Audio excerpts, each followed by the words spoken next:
by archaeological method, you do not excavate the entire site. You always keep. Does anyone here, did anyone here study archaeology? It's a shame. You always keep a certain area that is not excavated. The reason being, because archaeology is like being a detective. You looking at me? Uh-oh, Alex. Okay, good, not me. Aha! Okay. Archaeology is like being a detective. Being an archaeologist is like being a detective. Guys, imagine the archaeological site is a crime scene. Okay? Some crime took place here. And the detective has to figure out what exactly happened.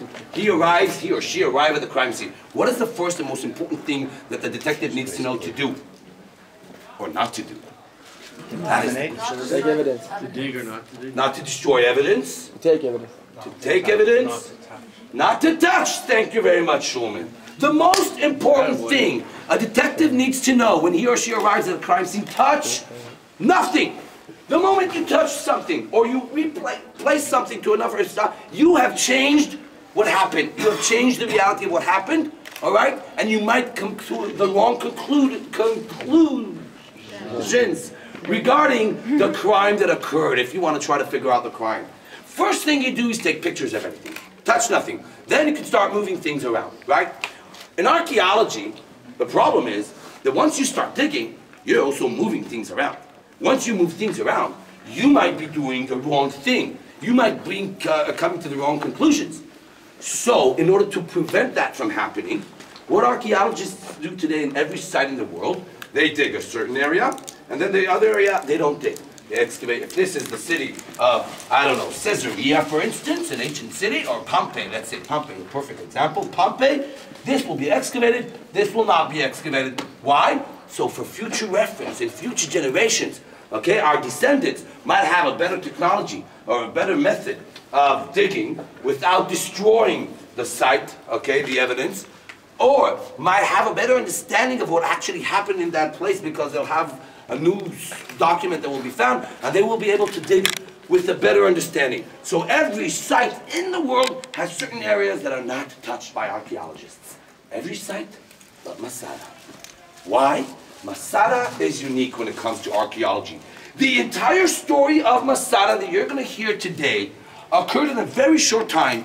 We know almost all of it from one historian that we're going to be mentioning soon, a very important guy, okay? And this guy was so obsessed about his writing of the history that he depicted the things and its accuracy. Okay, he would say, you walk here, you walk there, you'll find this, you'll walk there, you'll find this, and during the excavations, exactly the things that he said will be found were found 2,000 years later.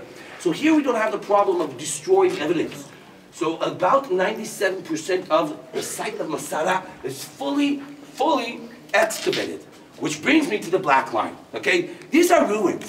You have to imagine that here there were houses and whatnot, and what the archaeologists did here is they marked the line of the ruins as when they found them, okay? By the way, the head archaeologist of this site was a former chief of staff of the Israeli army, of the IDF.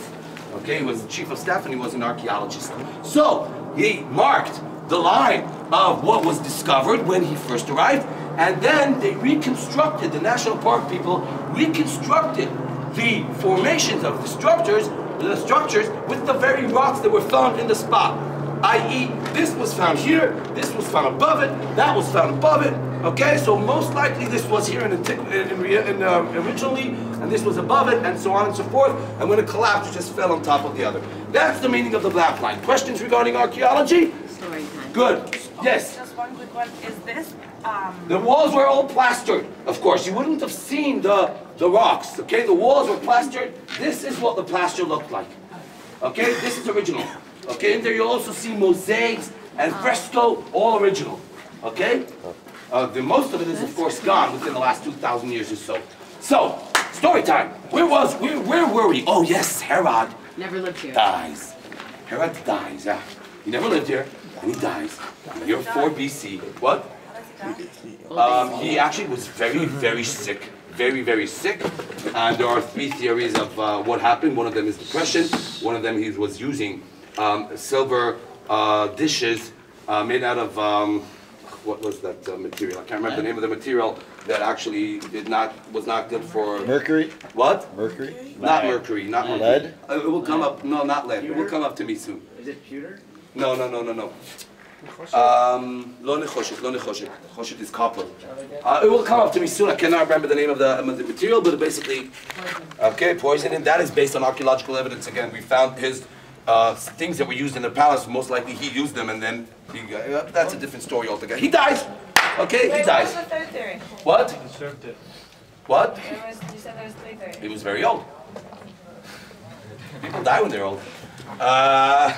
That he was not sick, basically. The third theory, he was not sick. But the history says that he was really sick and, coughing blood and, whatnot. Anyway, he dies. He dies. And when he dies, his children from other wives are not as smart as he was. Guys, he was a cruel guy. He killed many people. He murdered his family. He was abusing his wives or whatnot. But the guy was a smart politician. He was a very smart leader. And he was one of the best leaders the Jews ever had, money-wise. Okay? He was one of the best leaders. There was peace at the time of Herod. But he dies. And his children lack to understand how smart their father was.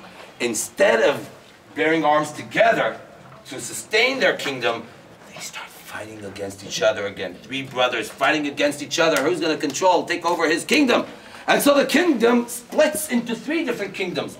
One in the Galilee, one in the Golan Heights, and one here in Judea and Samaria. Okay, three sons taking over. And as the kingdom splits, the Romans, Augustus Caesar, the same exact guy, Augustus Caesar, Julius Caesar's nephew, or great-nephew, are not happy with the splitting of the kingdom, because splitting of a kingdom means there's less stability. Less stability means money, less taxes arrive, because every kingdom, every state in the era would pay taxes, annual taxes to Rome. Rome was an empire. Rome needed money, right? They need a lot of money. And every kingdom that pays taxes, once there's no stability, there's a lack of taxes, which means the treasury in Rome is getting, is in a problem, in an economical situation. They don't like this. So Augustus Caesar decides to put an end to the Jewish independence, and he sends a governor into the land of Israel that will live in a place called Caesarea, okay, next to, on the coastal plain, Caesarea, and he, named after Caesar, of course, and he will basically say to these kings, you can keep on ruling, but you are no longer kings. I have governors, I have my people, they're going to gather the taxes. You're not to bear arms, you're not to have weapon, you're not to have your own coin and your own your coinage and your own army. From now on, Judea is a Roman province, like many other countries. And when they do so, the Jews get pissed. Because the Jews don't like when they don't have independence. They want to be free people. And when the Jews want to be, are not happy, then they start fighting against themselves. Among the Jewish people in the land of Israel at the time of our ancestors will split into three main political, ideological parties. One named the Sadducees, Sadducees in Hebrew, Sadducees. One named the Pharisees, Pushim in Hebrew. One named the Essenes, Essene. These three parties are not only political parties, but also, ideologically speaking, they have a different philosophy regarding Jewish law, regarding humanity, regarding how to relate to the Romans. Do we fight against the Romans? Do we decide to take upon ourselves the Roman culture in terms of how to relate to paganism altogether, to the Roman, I would say, legacy of all the gods and goddesses and orgies and whatnot that the Romans had? Okay, these are three different ideological, religious, social. They had different aspects regarding the social life in Israel and political parties, which is good, which is good. To have different parties, different views is always good. Okay, one, two Jews, three different opinions. It's nice. It's always good to have different opinions and to listen to others and to try and to brainstorm together. When does it get dangerous? When does it get bad? When violence is involved.